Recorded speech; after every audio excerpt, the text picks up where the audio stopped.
Hi, I'm Jonathan. And this is our wrap up for March 2018. Enjoy the vlogs. Hey everybody, I am filming my wrap up part 1 and maybe my wrap up part 2 for the month of March. I'm trying to film a different way and I'm going to try really hard not to look at myself on the screen, so bear with me. The first book I read this month is The Good Daughter by Karen Slaughter, and I will admit that it greatly exceeded my expectations. I fully expected to think this book was silly and not finish it. I picked it up because I thought it was hilarious that an author's name was Karen Slaughter, who was writing a thriller. I ended up giving the book 4 out of 5 stars on Goodreads, and I will probably be picking up more in this series if there are more, because I thought the characters were really well crafted, and I thought that they were interesting and honestly different for a thriller mystery type book. They were not the same kind of person you always see. This is the cover of the book.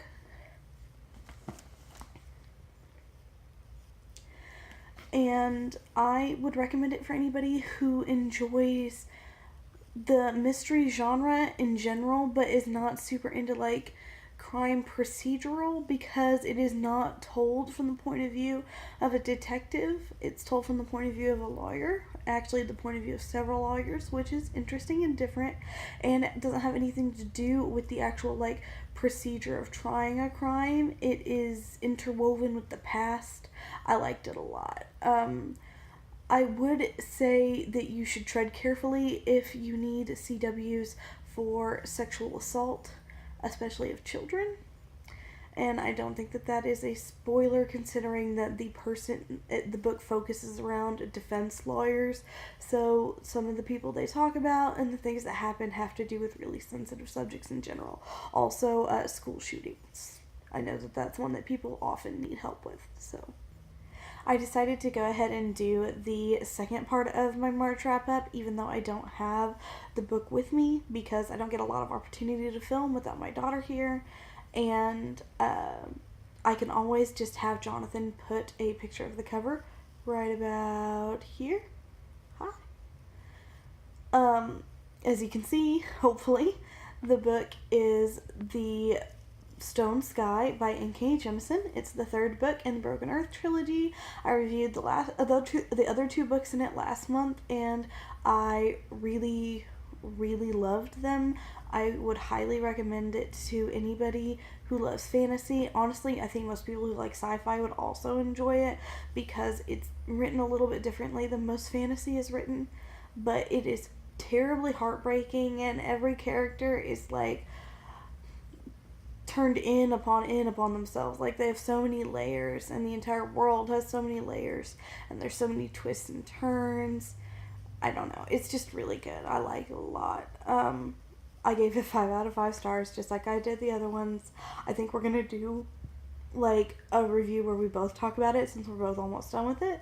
So be looking for it in an upcoming review video of that.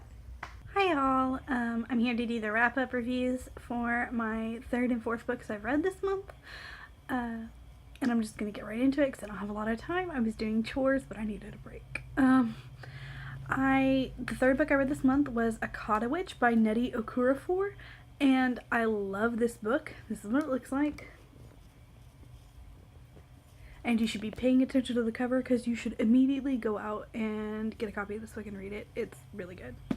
I gave it 4 or 5 stars on Goodreads. I can't remember, but it is a magic school type book, like Harry Potter, but it is set in Africa, and the characters are all very interesting. It is a different type of magical mythology to sort of work with. I was enthralled from beginning to end.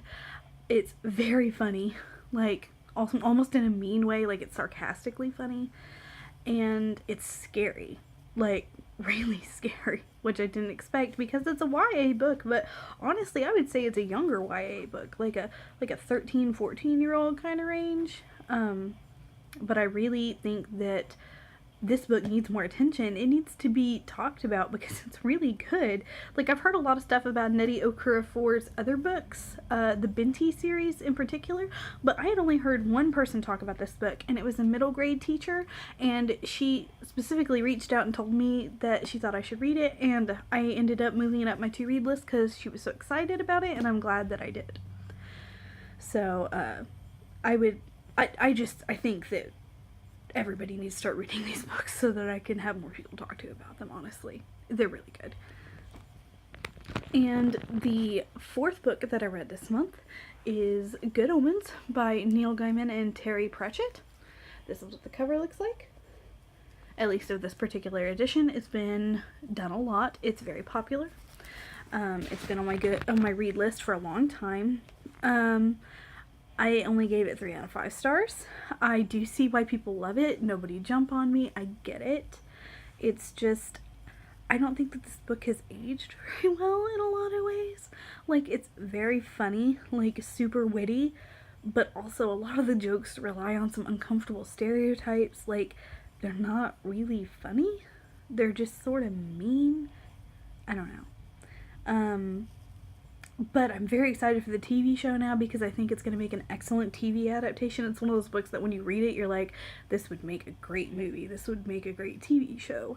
And I heard that David Tennant is going to be Crowley in it. And, oh gosh, I can't think of his name, but he played Lucian in the Underworld movies, I think was his name. The werewolf. And is going to play Aziraphale, the angel, which I'm very excited about. If you like apocalyptic stuff, specifically like, I guess not like the Four Horsemen of the Apocalypse, like the Christian apocalypse type literature that is very, oh, I don't want to say that, but I mean heretical, like it's sort of, it pokes a lot of fun about the idea of good and evil, and if you're into Christian theology or you're like comparative religion type stuff, you'll enjoy it. Like, it'll tickle your funny bone. And you'll like the characters. They're really well crafted and funny. Agnes Nutter is hilarious, even though she's barely on the page. I would recommend that people still read it. I get why people love it, and it's like a super loved book, if you didn't know that. Like, it's been reprinted a lot. People like bring in really tattered copies to get signed and stuff. There's some funny videos online of it. But Good Omens by Terry Pratchett and Neil Gaiman. So hopefully I'll see y'all again soon. Hopefully it's not the last one I read this month. Hi y'all, I'm here to do the wrap-up review type thing for my last book that I read this month. Sorry if you hear any weird noises. I just put my daughter down for her nap and she's not quite asleep yet. She's kind of babbling to herself in her crib and I can hear her over the monitor. I'm not sure if you can. The last book I read this month is Crazy Rich Asians by Kevin Kwan, and I really enjoyed this book. I gave it 4 stars on Goodreads. You've probably already seen the cover because it's really popular on BookTube, but here, I'll show you anyway. It's really shiny and pretty. I think that this is honestly a much better book than I expected it could be. I was kind of worried that it was going to be almost unreadably superficial, but it's not at all. The characters are very well personalized and individualized. It's told from multiple perspectives, and some of the characters are likable, some of them aren't. Even for somebody who is fairly socialist, I enjoyed reading the book. It was enjoyable to read the descriptions of the textures and the visuals of things, and I had a really good time getting to know some of the characters, especially side characters who were not point of view characters, like Oliver. Honestly, I probably would have given this book a 3-star review, except for the last maybe 50 pages of the book are astoundingly good. Like, the way the author wraps up this book and the conflicts in it are extremely, I don't know, I've just not seen a lot of things done that well. It's very much like a comedy of errors type thing. This is a wonderful successor to things like the importance of being earnest, in my opinion. Like, it's very much a modern way of doing that. Maybe that's pretentious to say, I don't know, but I think that it definitely follows in those kind of footsteps. Also, Charlie Wu, who is a minor character in the book, is a complete cinnamon roll and deserves to be protected from the harsh world that he lives in. I love him so much. There needs to be more Charlie Wu. Great romances, great scandal, everything you could want in a book about the opulently rich. Like, I don't know, just read it, you'll enjoy it. Hi guys, it's Jonathan. Hey, I am doing another reading wrap-up video in my car during my lunch break. Without further ado, straight into it. This month, I started off reading the Broken Earth trilogy by N.K. Jemisin. We did a full video on that trilogy, so I definitely recommend checking it out there. I'm not going to go into just as much detail here, obviously, but they are dark, they are emotional, they have a great storyline that's just full of twists and really sucks you in. Got some great characters, and the world building is just top notch. I really enjoyed it. I strongly recommend it. So that's the Broken Earth by N.K. Jemisin, The Obelisk Gate, and The Stone Sky by N.K. Jemisin. Just really, I mean, those were 5-star books for me. After that, I read We'll Save the Galaxy for Food by Yahtzee Croshaw. I did not like this one a whole lot, honestly. I really enjoyed some of this author's earlier books, but I mean, and this one, it was still, I mean, it was funny, and it never dragged, and I had a lot of fun throughout for the most part, but it didn't do a fantastic job with its female characters, and there's just some kind of uncomfortable jokes, and the book uses kind of a fictionalized profanity, but once I figured out just how often he was using gendered insults towards the main female character, it just kind of it rubbed me the wrong way and kind of soured my enjoyment of it a good bit. So, I mean, it's fun but problematic. So, yeah. Honestly, don't really think I can give it a recommendation, but, you know, I mean, make up your own minds. And that's it for now. Next up was The Mortal Engines by Philip Reeve, Book 1 of the Hungry City Chronicles. This has been on my to-read list for quite a while, but I recently caught a trailer for a movie adaptation of it, and so I decided I'd better pick up the pace and read that if I want to read it before I see the movie. So I went ahead and read it, and I had a great time with it.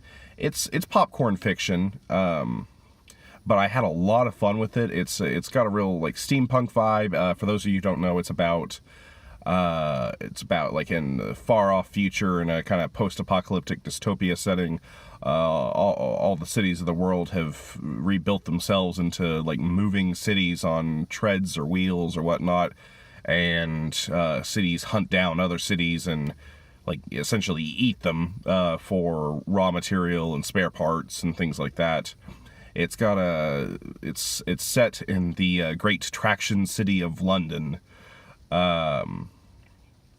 So it's got kind of a Victorian adventure vibe. It's like a pastiche of adventure tropes and steampunk tropes, with a few unexpected twists. The world building is not as deep as I usually prefer, but it's definitely very colorful and rich, and it's a really entertaining world with some just larger than life characters that I really liked.